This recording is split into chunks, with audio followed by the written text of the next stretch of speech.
এই সাপটা দিয়ে শুরু করলাম।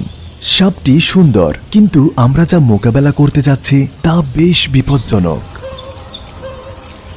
কারণ কিংকোবরা কেবল অন্যান্য সাপকেই নয়, এখানে যে ছোট সাপগুলো আছে কিংকোবরা ওগুলোকেও খাবে।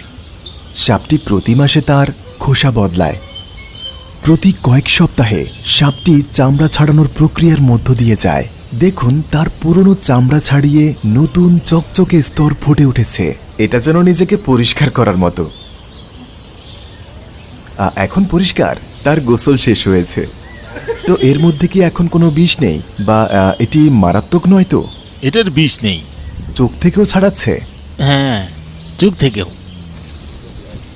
সে এনজয় করছে, আমার হাতে ঘুমাচ্ছে। পাঞ্জি জাভা থেকে এই সাপটিকে উদ্ধার করা হয়েছিল। তো অনেক ইন্দোনেশিয়ানরা সাপকে খুব ভয় পায়। তারা সাপকে দেখলে তা মেরে ফেলতে চায়। তাই রেস্কিউ করে।